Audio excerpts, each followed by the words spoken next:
Assalamualaikum warahmatullahi wabarakatuh. Kembali lagi dengan saya di mata pelajaran ilmu sosiologi. Nah, saat ini kita akan masuk ke materi tentang metode penelitian sosiologi. Mohon disimak ya videonya. Metode penelitian sosial adalah cara atau langkah-langkah sistematis yang digunakan untuk memahami dan menganalisis fenomena sosial. Tujuannya adalah mendapatkan data dan informasi yang dapat menjelaskan, mendeskripsikan, atau memecahkan masalah sosial. Nah, dengan metode penelitian sosial ini kita dapat menentukan langkah bagaimana cara untuk meneliti sesuatu hal atau sesuatu yang sedang terjadi di masyarakat. Nah, jenis-jenis penelitian sosial ini antara lain itu ada penelitian kuantitatif, yaitu berfokus pada data yang dapat diukur dengan angka seperti survei ataupun statistik. Contohnya, kita dapat menghitung jumlah pengangguran di suatu wilayah dan menganalisis faktor-faktor penyebabnya. Jadi untuk penelitian kuantitatif ini kita bisa dapat mengukur dengan adanya angka, baik itu menghitung jumlah pengangguran ataupun misalkan masalah-masalah yang sedang terjadi di kehidupan masyarakat saat ini. Nah, jenis-jenis penelitian lainnya yaitu ada kualitatif yang bertujuan ini untuk memahami makna atau pengalaman individu ataupun kelompok melalui wawancara mendalam, observasi, ataupun studi kasus. Contohnya, menyelidiki pandangan masyarakat tentang keberadaan pasar tradisional di era modern.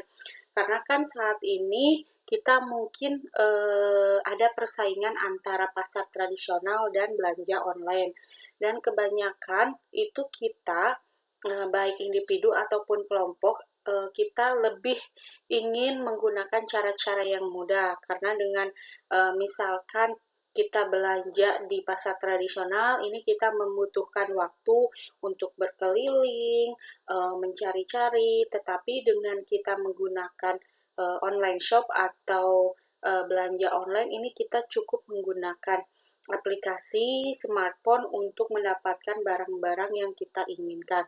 Jadi untuk penelitian kualitatif ini kita bisa memahami makna atau pengalaman individu. Jadi kita bisa mewawancara baik individu atau kelompok bagaimana sih rasanya belanja di pasar tradisional. Ini untuk salah satu contohnya ya. Terus ada penelitian kombinasi yaitu kuantitatif dan kualitatif. Ini untuk mendapatkan hasil yang lebih komprehensif, yaitu survei tentang kepuasan masyarakat terhadap kebijakan pemerintah diikuti dengan wawancara mendalam dalam mendalami alasan di balik tingkat kepuasan tersebut. Nah, dengan dua metode ini kita bisa menyimpulkan apa yang menjadi kepuasan masyarakat dengan adanya wawancara langsung, dan kita juga dapat hasilnya berupa angka. Misalkan kita mengundang 10 orang untuk diwawancara dan kita bisa mendapatkan hasil berapa orang yang suka dan berapa orang yang tidak suka. Nah, selain itu di tahapan penelitian sosial ini ada 4, yaitu merancang penelitian, melaksanakan penelitian, menganalisis data, dan melaporkan hasil penelitian. Dengan merancang penelitian, kita bisa menentukan langkah, yaitu satu, menentukan topik apa yang akan kita bahas dan merumuskan masalah.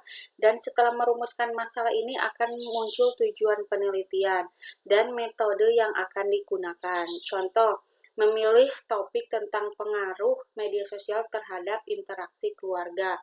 Nah, setelah kita menentukan topik, kita juga bisa langsung merumuskan masalah dan tujuannya serta metode yang akan digunakan nanti.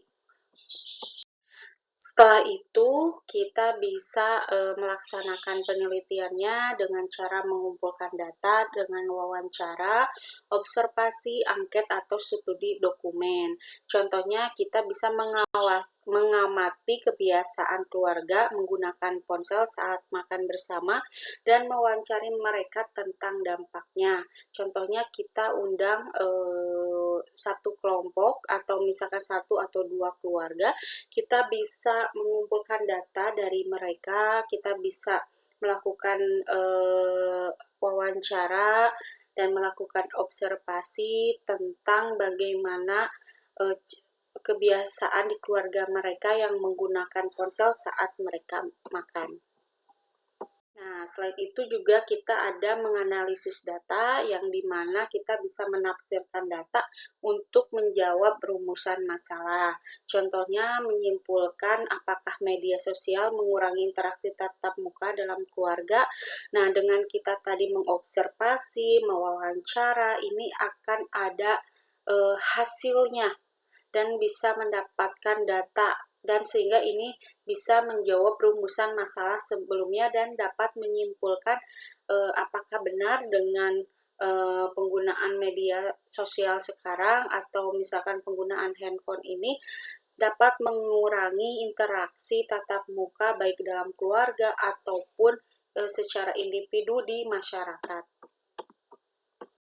Nah, setelah itu kita dapat melaporkan hasil penelitiannya, yaitu dengan menyusun laporan penelitian secara sistematis dan menyampaikan temuan kepada pihak terkait. Contohnya yaitu menulis laporan yang menunjukkan bahwa penggunaan media sosial berlebih menyebabkan komunikasi dalam keluarga menurun. Dan ini juga banyak mempengaruhi karakter orang-orang di sekitar. Jadi mungkin ada istilah itu yang jauh lebih dekat dan yang dekat ini lebih jauh. Kenapa? Karena interaksi secara langsung itu sangat jarang atau sudah kurang dibandingkan kita berinteraksi di sosial media. Kita bisa menanggapi cerita orang ataupun update-update status orang yang jauh, kita bisa saling berinteraksi, tetapi ada negatifnya yaitu kita kurang atau kita mengurangi interaksi langsung terhadap orang-orang yang ada di sekitar kita secara langsung. Nah, kesimpulan dari materi ini yaitu metode penelitian dalam sosiologi ini adalah pendekatan sistematis yang digunakan untuk memahami fenomena sosial, perilaku manusia, dan interaksi dalam masyarakat.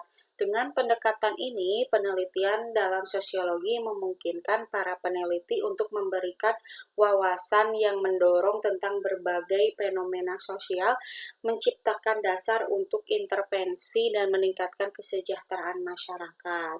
Nah, dengan metode penelitian ini kita mampu mengenali apa dampak positif dan apa dampak negatifnya. Setelah itu kita tahu hal-hal apa yang harus kita gunakan untuk kebaikan masyarakat di tengah gempuran media sosial ataupun globalisasi ini. Sekian materi yang bisa saya sampaikan. Untuk para warga belajar, jangan lupa langsung kerjakan tugas penilaiannya, baca soalnya dengan seksama, berikan jawaban yang paling tepat.